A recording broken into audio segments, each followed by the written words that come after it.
So this one you loosen, this one you extract. You set basically this is 28 for me because I did it's 2.5.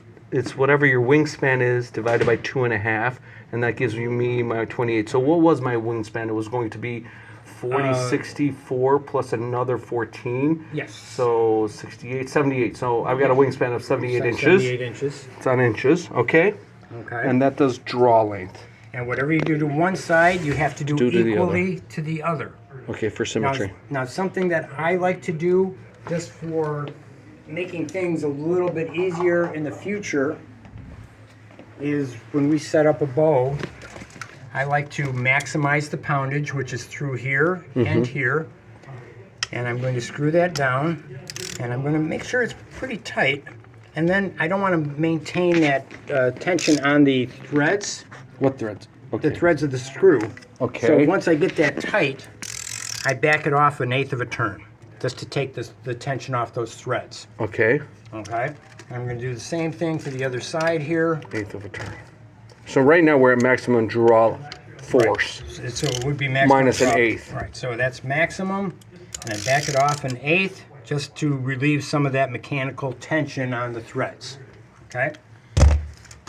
And then what I like to do is I just take a Sharpie and I just put a line in line with those limbs. This way you know if anything's shifted. Now I can count my turns easier. There you go. I can do a quarter turn, I can do a half a turn, I can do a full turn. I know where I started, I know where I'm going to end. So the Allen tip doesn't Doesn't necessarily always line up. Okay. So you might have that Allen wrench at some goofy angle that's hard to judge. Well, where is it? Was it here? When I get over here, am I at the same angle? Got it. So now you have a visual reference point.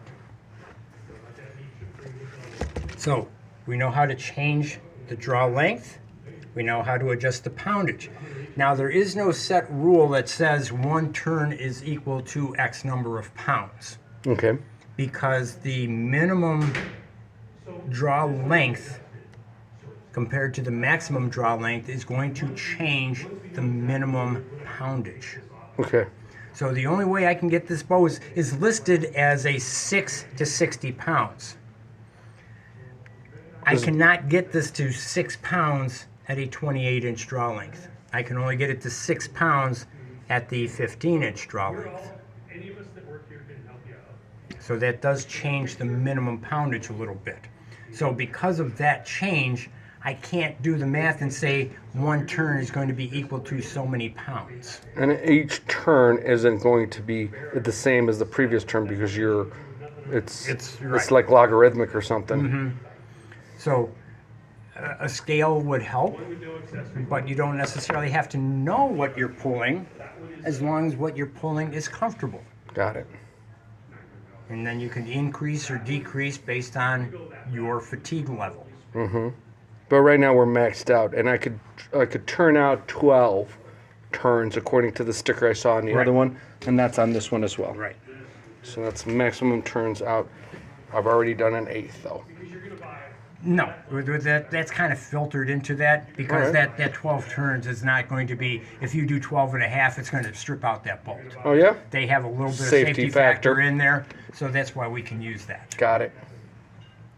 Got it. Okay. Any other questions on the bow so far? No, sir. Okay. So now all we need to do is, I'm going to back it off from 60, because it's going to be pretty close to 60. I'm going to get it down to about 40, 45 pounds, which you should be able to do because of that let off. It's not going to be as hard as those other bows. So I'm just going to start off and do 4 turns and see where we're at. We have a scale and see where it's at, but whatever I do to one, I must do to the other. So we're going to go 1 turn, 2 turns, 3 turns, 4 turns. Got it. Okay, we're going to go through the other side. I'm going to just point this out right here. See how that's just about touching? Okay. You really don't want that touching. Okay. Because when you change this, you're actually changing the height of that string because you're trying to pull bring this it together. out, bring it down, or when you let it up, it's going to bring it up higher. That's going to require adjustment then. Right. Got it. So we're gonna go 1, 2, 3, 4. Got it. And now we look, there's a gap there where there was no gap before. We don't want a big gap. We do want a little gap. I like to tell people we want to see daylight through there, so maybe a credit card thickness. Okay. And the way you adjust that is these two little set screws here. So we release that. What size are Release these that. Allen wrenches? These are metric or are these standard? SAE, they're standard. SAE.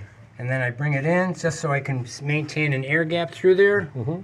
And I lock that in place. I want it to come full forward, release the arrow, and then hit that. I don't want it hitting that too soon Before it releases the before arrow. it releases the arrow. Okay?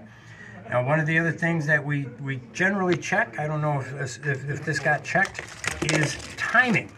And what timing is, because you have two cams that are both storing energy, we want them to store it at the same time in the rotational process. So I'm going to need to go right back over here. Actually, you're going to need to get over here. Got it. Because I'm going to hook here. And what I'm going to be watching is when we change this, we change that rotation, right? Yes, sir. Okay?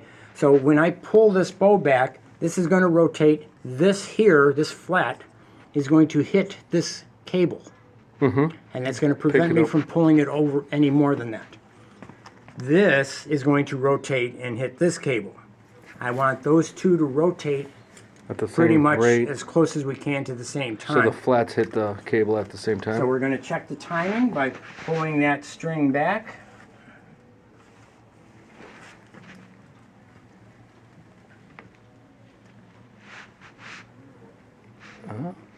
And that's actually pretty darn close. Okay, so that with the black and then this one. Okay. Yep. And that's good enough for government work? Yep. You're not going to get much better than that. Now, if that was off, the only way we can change the rotation of these is by changing the tension on these cables. Because this cable is actually controlling this cam from here, so it's going from the limb through, if we follow that, and it's getting tied to that cam. So say I wanted this one to, Come in contact earlier, let's say. say, come in contact earlier, I would take some twists off of that cable Okay, to give it length. to give it length, which would then allow that to rotate more. Got it. Give it an additional degree of rotation because it's prematurely, because this is too twisted. How do you get this off of this? I can imagine this is all under You pressure. have to do it with a bow press. You have to do it with Yeah, another so you tool that I need don't a have. piece of equipment like this, where we actually put this in. Let's see if I don't adjust this here. Interesting. Now I got to build myself another tool. Let's see if we're here. So you get that in there. And this is just a big worm gear in here. Nice. And this is moving in and out from here. Uh-huh. So as I turn this in, it's literally grabbing the limbs. Oh, look at that. Okay, and now you can pop that off somehow without hopefully coming in contact with that and untwist one turn, Yeah. one So rotation. and that's how we change strings or cables when. Use the same when they thing for wear a out. crossbow as well? Interesting. So I definitely need to build myself one. And then you were asking what it costs. $120 for the strings on that fancy one. But what was the labor if we didn't have one of these? Generally for us, we only generally charge $20 to change a string. Ah. All right, cool beans. Is that done pretty much then? So yeah, this is so we're going to double check the poundage with the scale and see where we're at. Awesome.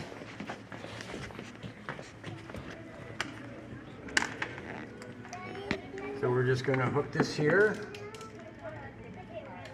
and we're going to pull down. So we're still at almost 50 pounds. So I'm going to have to go back If we want this between 40 and 50, I'm going to have to do like another 4 turns. Out. Out. Well, what time will it start flexing and basically lose its poundage and I have to turn in? I mean, this is all polymer crap, so you would think that it starts to lose its ability to... When you get into that, like the 6-pound range, Yeah. when you get it down to the 12, this thing is so loose you can almost pull this off yourself. Oh, so it's not... So it's actually in the interest of the Yeah. bows. 2, 3, 4. 4. So we've done a total of 8. 8 and an 8. With that... 1, 2, 3, 4. And now we put it on the scale and see about where we are to begin with. I hope your kids enjoy the video. Yeah, me too. I know MJ will. Okay, so we reset that to 0. MJ, don't do anything without that bow press. There we go. And, So there's, now we're 38 pounds. and we could be there. So And I that'd be a could... nice starting point. Yeah, and I You know, could you can always increase. increase from there. Yep. Done.